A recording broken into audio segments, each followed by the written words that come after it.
Bienvenidos a Historias Escalofriantes, el lugar donde las historias de terror cobran vida.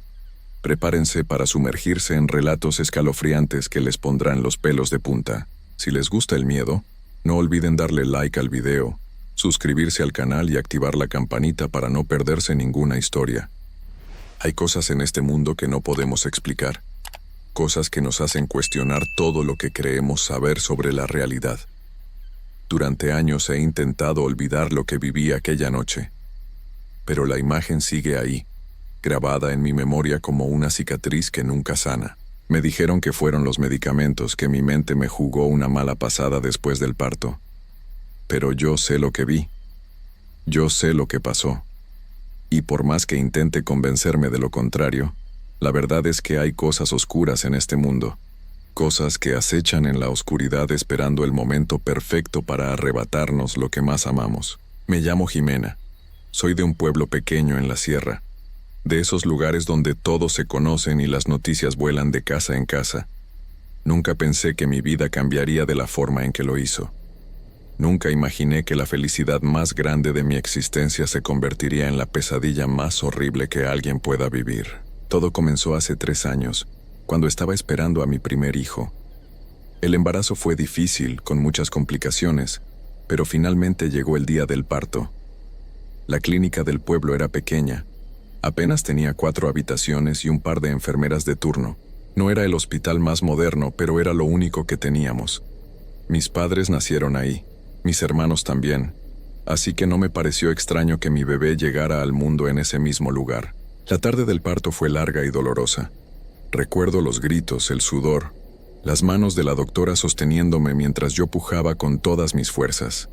Y entonces, finalmente, escuché ese llanto tan esperado que me llenó el corazón de una alegría que nunca antes había sentido. Mi bebé había nacido. Era un niño hermoso, con los ojos cerrados y los puños apretados, llorando con esa fuerza que solo tienen los recién nacidos. Me lo pusieron en el pecho por unos minutos.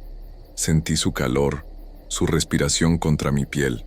Era perfecto. Era mío. La enfermera se lo llevó para limpiarlo y pesarlo, prometiendo que pronto me lo traería de vuelta.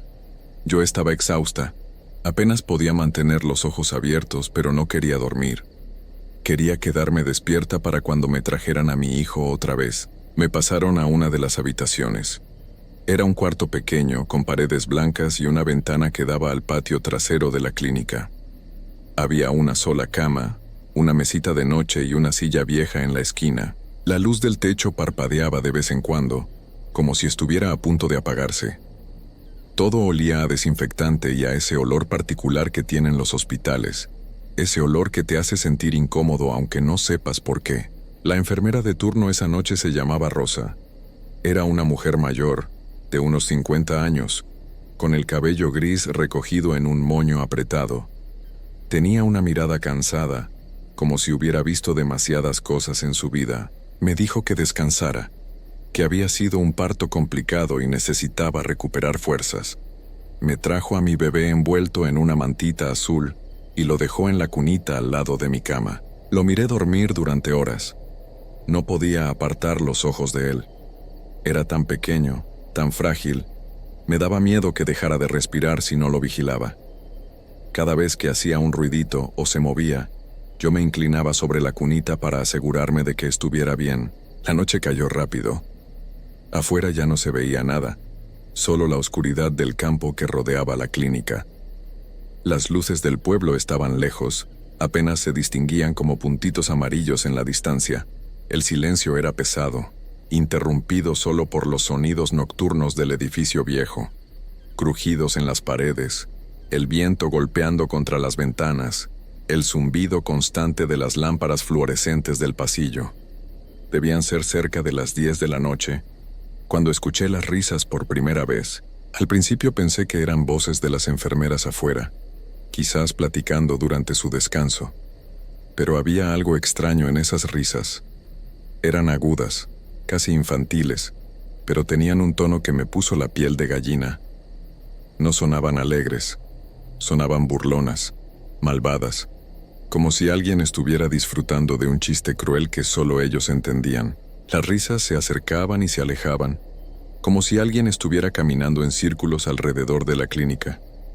Intenté ignorarlas, diciéndome a mí misma que seguramente eran niños del pueblo jugando afuera, aunque algo dentro de mí sabía que eso no tenía sentido.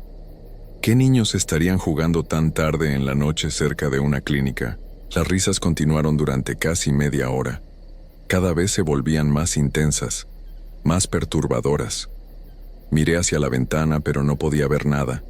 Solo mi propio reflejo en el cristal oscuro y las sombras que bailaban afuera. Finalmente no pude soportarlo más. Presioné el botón para llamar a la enfermera. Rosa llegó después de unos minutos, con esa misma expresión cansada en su rostro. «¿Qué pasa, mija?», me preguntó con voz suave. «Afuera se escuchan risas y ruidos extraños». «¿Puede ir a ver qué es?», le dije, sintiendo que mi voz temblaba un poco. Rosa me miró con una mezcla de compasión y fastidio, como si estuviera acostumbrada a este tipo de quejas de las pacientes recién paridas.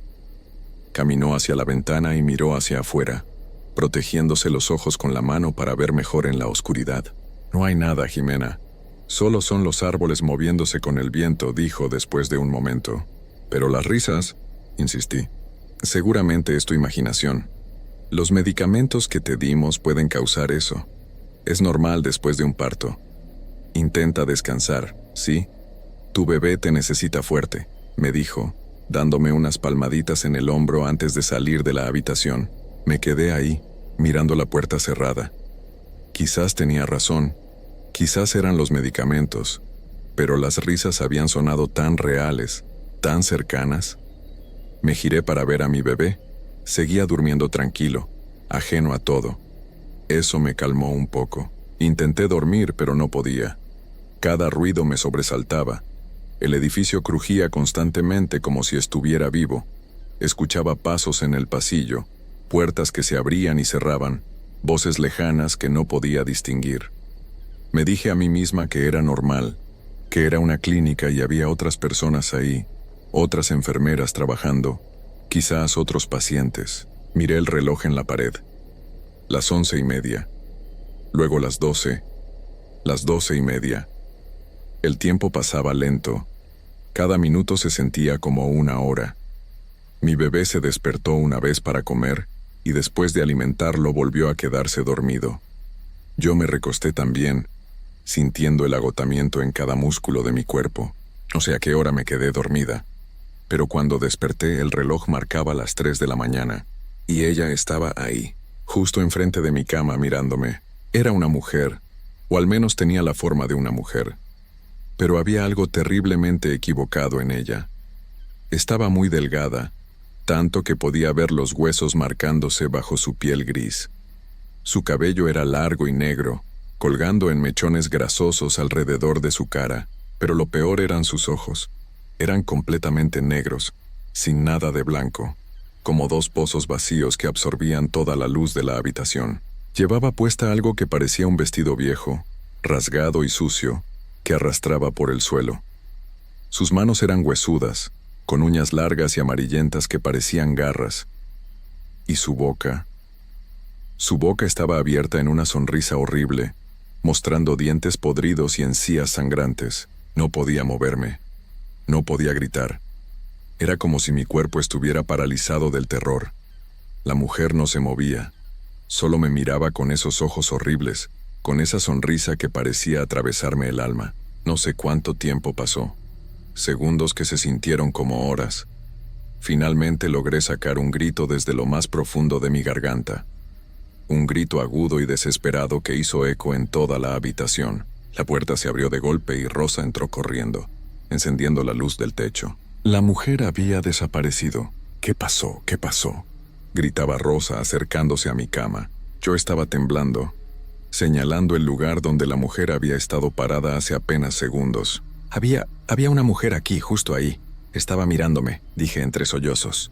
Rosa revisó toda la habitación. Miró debajo de la cama, detrás de la silla, en el baño pequeño que estaba en la esquina. No había nadie. «Jimena, escúchame. No hay nadie aquí. Son los medicamentos, te lo dije. Pueden causar alucinaciones. Es completamente normal, me dijo, intentando calmarme. No fue mi imaginación. Estaba ahí. La vi. Grité, pero Rosa ya estaba negando con la cabeza. Voy a traerte algo para que puedas dormir mejor. Necesitas descansar. Todo va a estar bien, dijo. Y salió de la habitación antes de que pudiera protestar. Me quedé ahí, todavía temblando. Miré hacia donde había estado la mujer. El piso estaba mojado. Había huellas. Huellas de pies descalzos que iban desde donde ella había estado hasta la ventana. Rosa volvió con una pastilla y un vaso de agua. Me obligó a tomármela diciéndome que me ayudaría a descansar. No le mencioné las huellas. Sabía que no me creería. La pastilla me hizo sentir somnolienta, pero luchaba contra el sueño. No quería cerrar los ojos. No quería quedarme dormida y volver a despertar con esa cosa ahí. Miraba fijamente hacia la puerta, hacia la ventana, esperando que apareciera de nuevo. Pasó otra hora. Rosa había apagado la luz del techo, dejando solo la pequeña lámpara de la mesita de noche encendida. La habitación estaba sumida en sombras. Cada esquina parecía esconder algo. Cada movimiento de las cortinas con el viento me hacía saltar. Entonces escuché los pasos. Venían del pasillo. No eran pasos normales. Eran pesados, lentos, como si alguien estuviera arrastrando los pies, o arrastrando algo. El sonido era horrible, como cuando arrastras un mueble pesado por el piso de madera. Pero también había otro sonido mezclado, como de uñas raspando contra las paredes. Los pasos se acercaban, cada vez más cerca. Podía escucharlos perfectamente ahora, justo afuera de mi puerta. Se detuvieron. Contuve la respiración mirando fijamente hacia la puerta, esperando que se abriera. Pero no pasó nada. Los pasos eventualmente se alejaron, arrastrándose por el pasillo hacia otra parte de la clínica. Intenté llamar a Rosa de nuevo, pero estaba demasiado asustada para mover la mano hacia el botón. Además, la pastilla estaba haciendo efecto. Sentía los párpados pesados, una somnolencia profunda que me jalaba hacia la oscuridad. Luché contra ella. Intenté mantenerme despierta, pero era inútil. La medicina era demasiado fuerte. Mis ojos se cerraron y caí en un sueño profundo y sin sueños. Cuando desperté ya no estaba oscuro. Había una luz tenue entrando por la ventana. No era el amanecer todavía, sino esa hora gris justo antes de que salga el sol. Mi mente estaba nublada, confundida. Intenté moverme, pero mi cuerpo no respondía.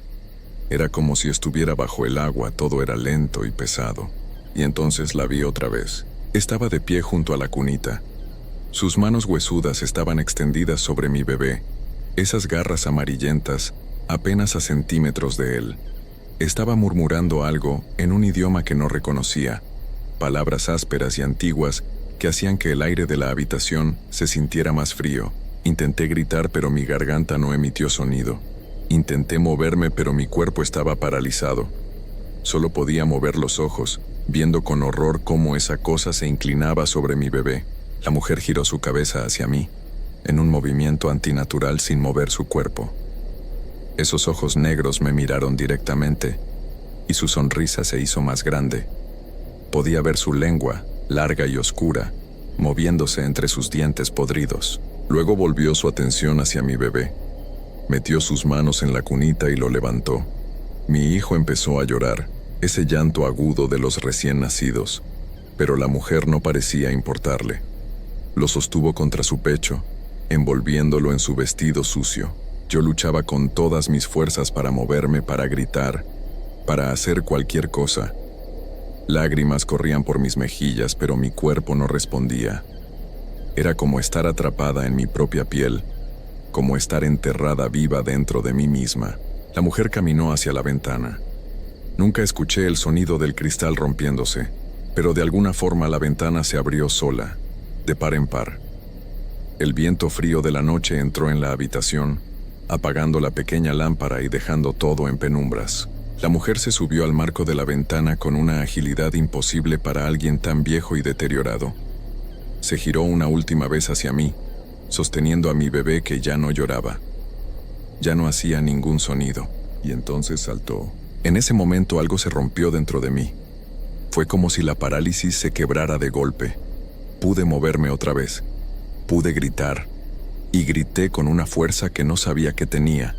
Un grito que salió desde lo más profundo de mi alma destrozada. ¡Mi bebé! ¡Se llevó a mi bebé! Rosa entró corriendo, seguida de otra enfermera. Encendieron las luces. Corrieron hacia la cunita vacía. Miraron por la ventana abierta, hacia la oscuridad del patio trasero. ¡Llama a la policía ahora!, gritaba Rosa. Yo intenté bajarme de la cama, pero mis piernas cedieron. Caí al piso, arrastrándome hacia la ventana. Rosa me sostuvo, intentando calmarme, pero yo no podía parar de gritar. Llegaron más personas. Doctores, enfermeras, guardias de seguridad. Todos corrieron afuera a buscarlo. Yo escuchaba sus voces gritando su nombre en la noche, llamándolo, como si un bebé de un día de nacido pudiera responder. La policía llegó cuando el sol empezaba a salir. Me hicieron preguntas que apenas podía responder entre sollozos. Les conté todo: las risas, la mujer, cómo se lo había llevado por la ventana. Vi cómo intercambiaban miradas, esas miradas que significaban que no me creían. Señora, usted acaba de dar a luz. Los medicamentos pueden causar confusión. ¿Está segura de lo que vio?, me preguntó el oficial. Estoy segura, vi cómo se lo llevaba, tienen que encontrarlo, grité. Buscaron durante días. Revisaron cada centímetro del patio, del campo alrededor de la clínica, del pueblo entero. Pusieron alertas, mostraron fotos de mi bebé en las noticias, pero no encontraron nada, ni una pista, ni un rastro, como si nunca hubiera existido. Las enfermeras insistían en que yo había alucinado todo. Los doctores dijeron que había sido una psicosis posparto, que mi mente había creado la historia de la mujer para lidiar con algo que yo misma había hecho en un estado alterado. Me miraban con pena, con lástima, como si estuviera loca, pero yo sé lo que vi, yo sé lo que pasó. Meses después, cuando finalmente salí de la clínica psiquiátrica donde me tuvieron internada, volví al pueblo. Nadie quería hablar conmigo. La gente me evitaba en las calles, murmuraban a mis espaldas. Era la mujer que había perdido a su bebé, la mujer que se había vuelto loca. Pero una anciana del pueblo, doña Marta, me buscó una noche. Llegó a mi casa cuando ya era de noche, envuelta en un rebozo negro. Sé lo que te pasó, me dijo con voz temblorosa, y sé lo que te llevó a tu hijo. Me contó historias antiguas del pueblo, historias que se susurraban en las noches pero que nadie se atrevía a decir en voz alta durante el día. Historias de una mujer que había vivido en esas tierras hace muchos años, una mujer que practicaba cosas oscuras, que hacía pactos con fuerzas que no deberíamos nombrar. La habían encontrado en su casa, decía doña Marta, rodeada de huesos de niños.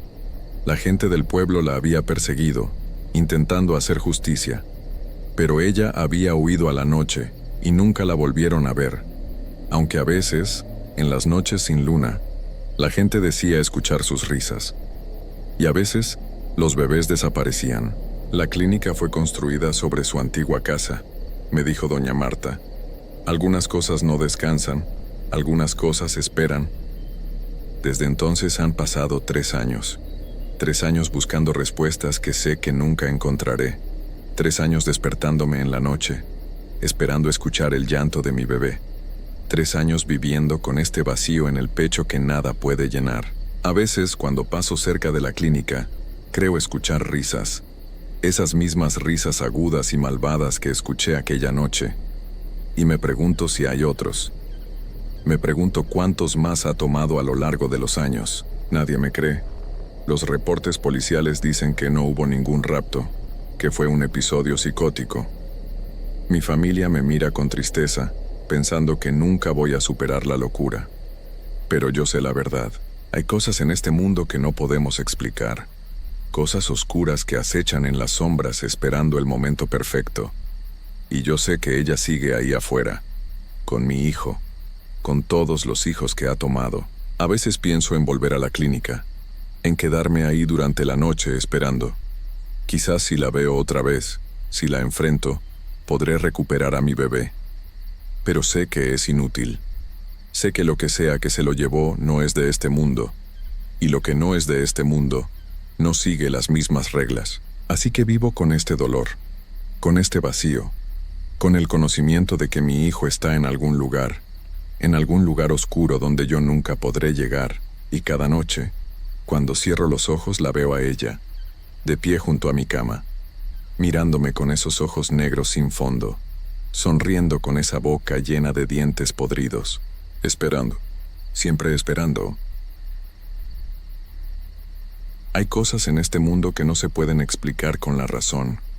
Yo siempre fui un hombre de ciencia, de lógica, alguien que creía solamente en lo que podía ver y tocar. Pero después de lo que viví en aquel pueblo perdido de Hidalgo, ya no estoy tan seguro de nada. A veces pienso que hay lugares donde lo imposible se vuelve real, donde la oscuridad tiene forma y las pesadillas caminan entre nosotros. Lo que voy a contar no es un cuento para asustar niños. Es lo que me pasó a mí, Marcos, un maestro de la Ciudad de México que cometió el error de aceptar un trabajo en un lugar donde nunca debía haber puesto un pie. Todo comenzó en agosto del año pasado. Yo necesitaba trabajo con urgencia. Llevaba meses buscando una plaza como maestro y cuando me llamaron de la Secretaría de Educación para ofrecerme un puesto en una primaria rural, no lo pensé dos veces. Me dijeron que era un pueblo pequeño en la Sierra de Hidalgo, que la escuela necesitaba un profesor porque el anterior se había ido de repente. No me dieron más detalles y yo no pregunté. Necesitaba el dinero. El viaje hasta allá fue largo y cansado. Tomé un autobús desde la terminal hasta Pachuca, luego otro más pequeño que me llevó por carreteras llenas de curvas, subiendo y bajando montañas. El paisaje era bonito, eso sí, con sus cerros verdes y sus nubes bajas, pero mientras más nos alejábamos de la ciudad, más sentía yo una sensación rara en el pecho, como si algo me dijera que me regresara. Llegué al pueblo al caer la tarde. Era un lugar diminuto, apenas unas cuantas casas de adobe dispersas por las laderas, calles de tierra, y en el centro, la escuela. Una construcción vieja de un solo piso, pintada de blanco y azul, con un patio de tierra y una reja oxidada. El director, don Esteban, un señor mayor de bigote canoso, me estaba esperando en la entrada. «Hola, usted debe ser el maestro Marcos», me dijo estrechándome la mano con fuerza. «Bienvenido. Espero que le guste el pueblo». «Gracias», respondí tratando de sonar animado. «¿Dónde me voy a quedar?» Don Esteban me miró de una manera extraña, como con pena. «Pues mire, maestro, aquí las cosas son un poco diferentes. No tenemos hoteles ni casas de huéspedes. El maestro anterior se quedaba en el mismo salón de clases. Hay un cuartito pequeño atrás donde puede poner un petate o un colchón. Sé que no es lo ideal, pero es solo por mientras». Me quedé callado. Dormir en la escuela no era lo que yo esperaba, pero tampoco tenía muchas opciones. Acepté.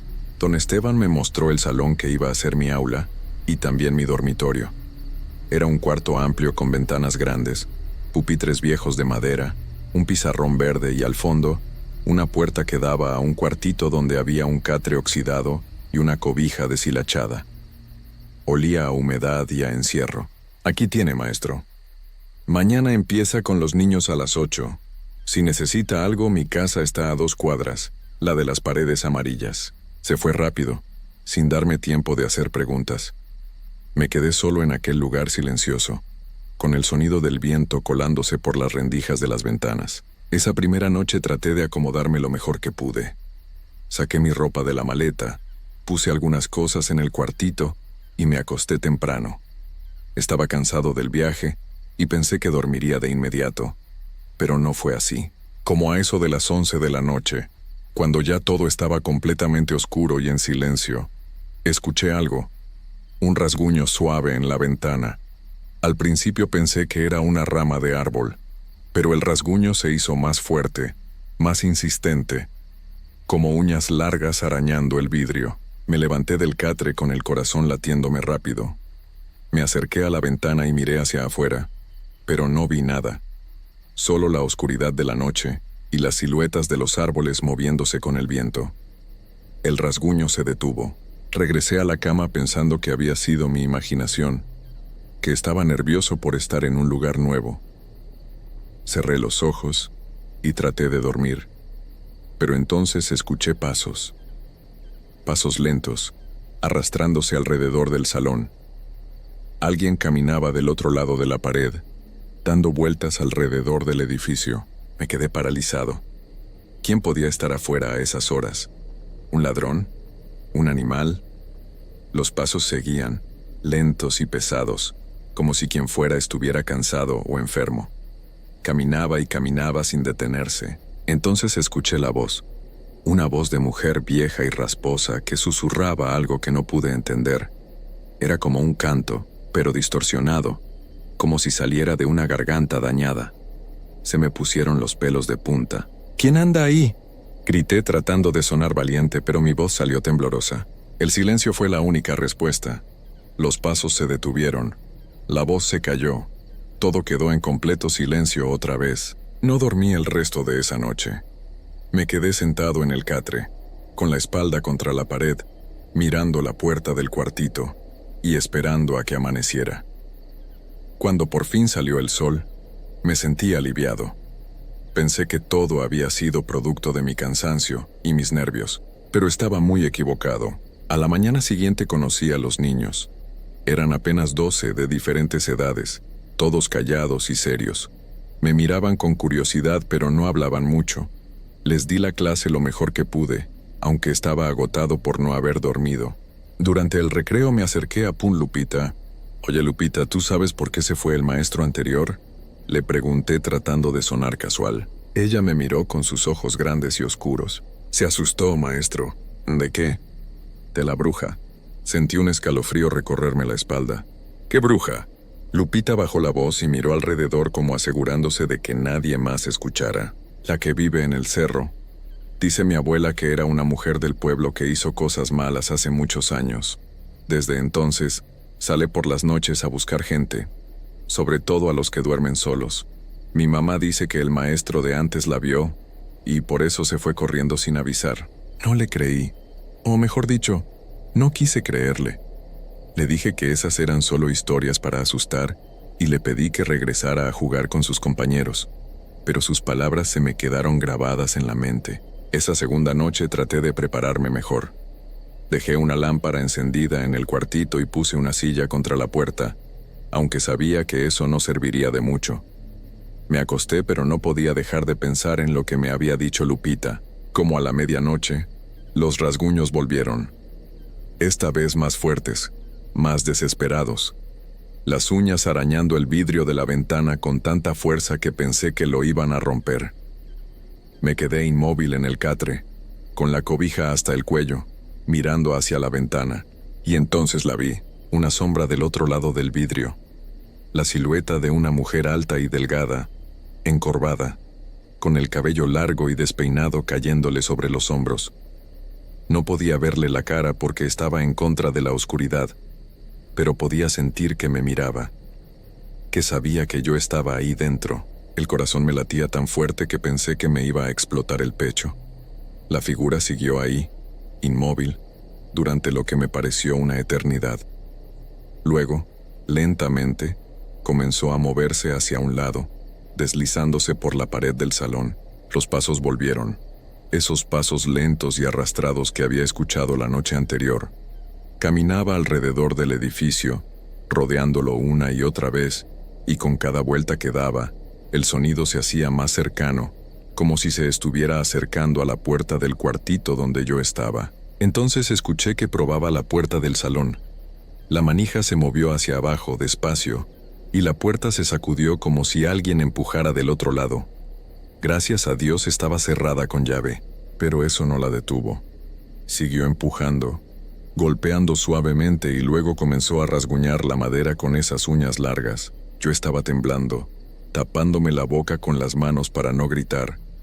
No podía moverme. No podía hacer nada más que esperar a que se fuera. Y esa voz horrible volvió, susurrando palabras que no entendía, como si estuviera rezando algo al revés, algo que no era de este mundo.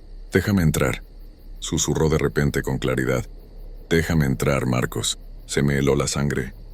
Sabía mi nombre. Esa cosa sabía quién era yo. No sé cuánto tiempo pasó. Tal vez fueron minutos, tal vez horas, pero finalmente Cuando ya estaba a punto de volverme loco del miedo, los sonidos se detuvieron. La figura se alejó y todo quedó en silencio nuevamente. Esperé hasta que salió el sol para atreverme a salir del cuartito. Cuando abrí la puerta del salón, lo primero que vi fueron las marcas, arañazos profundos en la madera de la puerta, como si garras afiladas hubieran intentado abrirse paso. Las ventanas también tenían marcas, rasguños largos en el vidrio que brillaban con la luz de la mañana. Esa mañana fui a buscar a don Esteban. Lo encontré en su casa tomando café en el portal.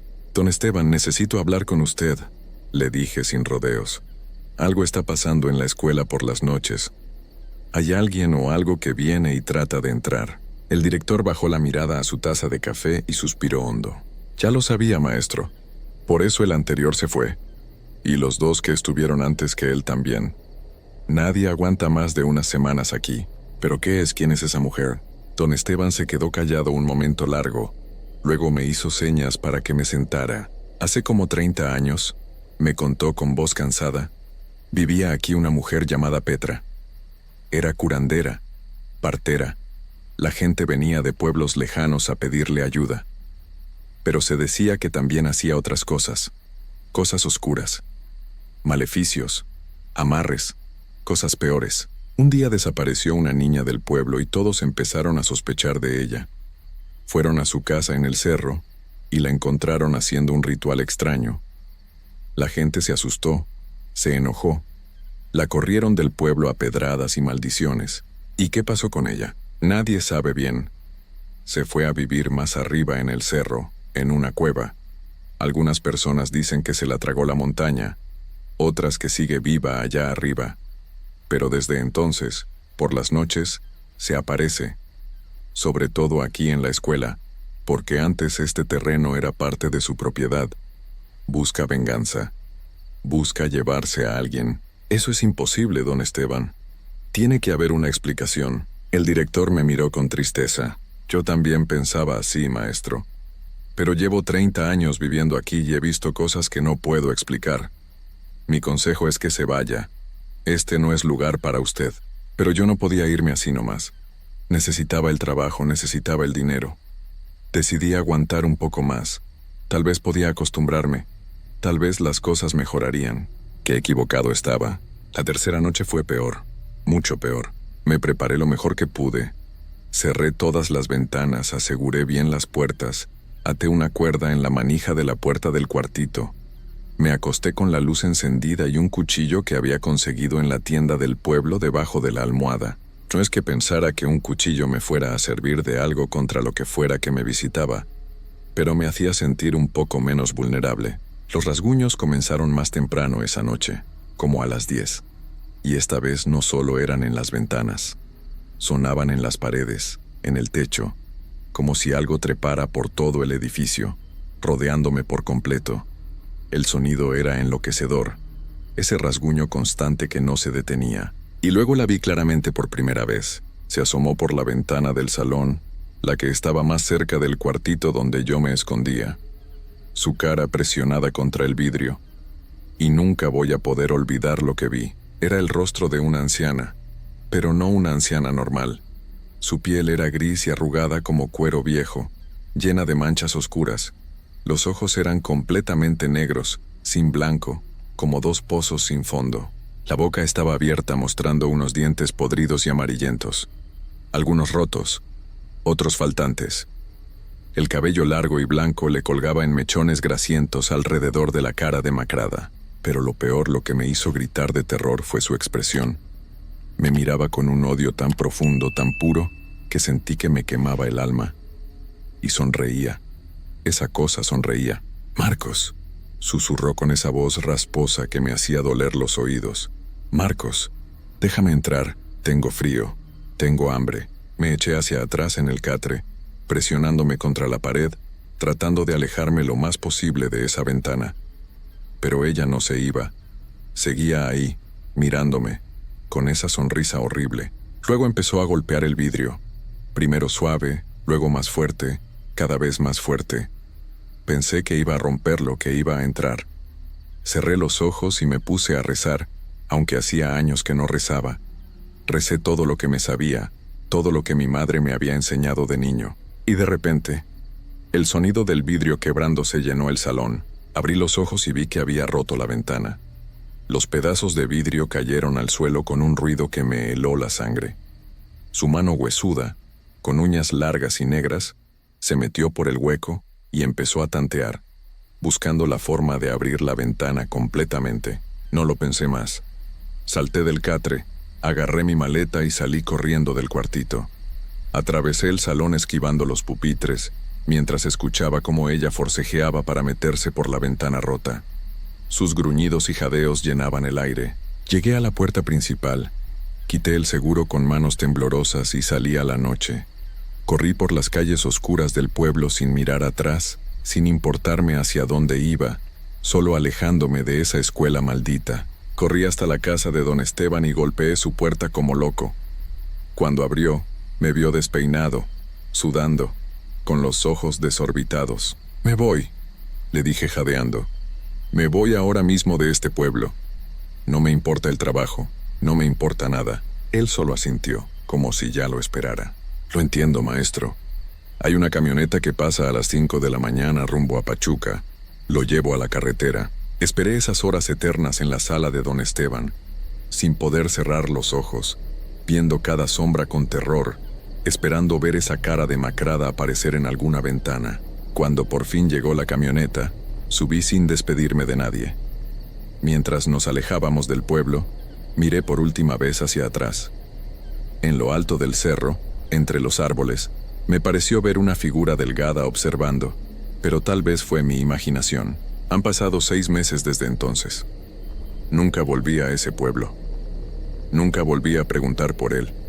Conseguí otro trabajo aquí en la Ciudad de México, en una escuela normal, donde duermo en mi departamento y las únicas cosas que rasguñan mi ventana son las ramas de los árboles. Pero a veces, en las noches más oscuras, cuando todo está en silencio, todavía escucho esos rasguños, esas uñas largas contra el vidrio, y me despierto bañado en sudor, preguntándome si algún día ella me va a encontrar, si algún día va a terminar lo que empezó, porque hay cosas en este mundo que no se pueden explicar, lugares donde la oscuridad es real, y yo tuve la desgracia de conocer uno de esos lugares. Ya no duermo bien, ya no me siento seguro en ningún lado, porque sé que ella sigue ahí en ese pueblo perdido de Hidalgo, esperando al siguiente maestro que sea lo suficientemente tonto o desesperado como para aceptar ese trabajo. Y cada noche, cuando cierro los ojos, veo su cara. Esa cara demacrada y arrugada, esos ojos negros sin fondo, esa sonrisa horrible, y escucho su voz susurrando mi nombre en la oscuridad. Marcus, Marcus, Marcus, nunca me va a dejar ir. Nunca voy a estar libre de ella. Y esa es mi condena.